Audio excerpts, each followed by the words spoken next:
रण में रविंद्र सिंह भाटी की एंट्री। ओरण व गोचर जमीन को बचाने को लेकर फिर बैठे धरने पर। कहा जब तक लिखित में आश्वासन नहीं तब तक काम नहीं होगा शुरू।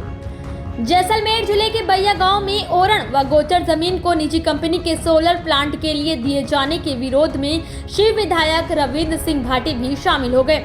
इस दौरान विधायक ने मौके पर करवाए जा रहे काम को बंद करने की मांग की। गौरतलब है कि बीते दिनों से चल रहे विरोध के बीच रविंद्र सिंह भाटी धरने पर बैठ गए।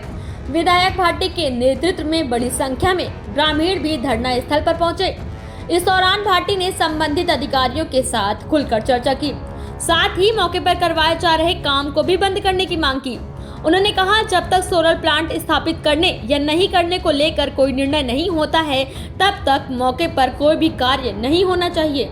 उन्होंने कहा कि हमारा उद्देश्य लॉ एंड ऑर्डर खराब करना नहीं है, हम शांतिपूर्ण तरीके से अपना विरोध दर्ज करवा रहे हैं। उन्होंने कहा कि अगर ओरण के मुद्दे का समाधान होने के बाद कंपनी द्वारा किसी भी प्रकार का कार्य उक्त जमीन पर करवाया जाता है तो इससे ग्रामीणों को कोई आपत्ति नहीं है। उन्होंने कहा कि करीब 15 से 20 दिन हो गए हैं, लेकिन इससे संबंधित किसी भी अधिकारियों व कंपनी के सिर पर जू तक नहीं रहेंगी। उन्होंने कहा कि ये किसी का व्यक्तिगत नहीं बल्कि सभी के हितों का मामला है। उन्होंने कहा कि संबंधित मल्टीनेशनल कंपनी स्वयं पीछे रहकर प्रशासन और पुलिस को आगे कर रही है ताकि फोर्स और गांव वालों के बीच टकराव की स्थिति बने।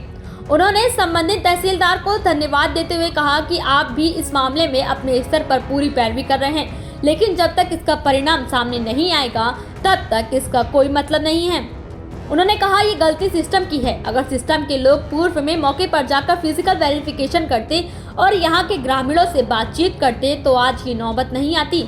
उन्होंने कहा अगर आज इस ओरण की जमीन पर निजी कंपनी को काम शुरू करने को दिया जाता है तो भविष्य में हर गांव की ओरण और गोचर की जमीनें निजी कंपनियों के हाथों में चली जाएंगी। उन्होंने कहा एक तरफ गौवंश और अन्य जीव जंतुओं को बचाने तथा प्रकृति के संतुलन को बनाए रखने की बात की जाती है, लेकिन जब ओरण और गोचर जमीन ही अगर खत्म हो जाएगी तो प्रकृति संतुलन बिगड़ जाएगा।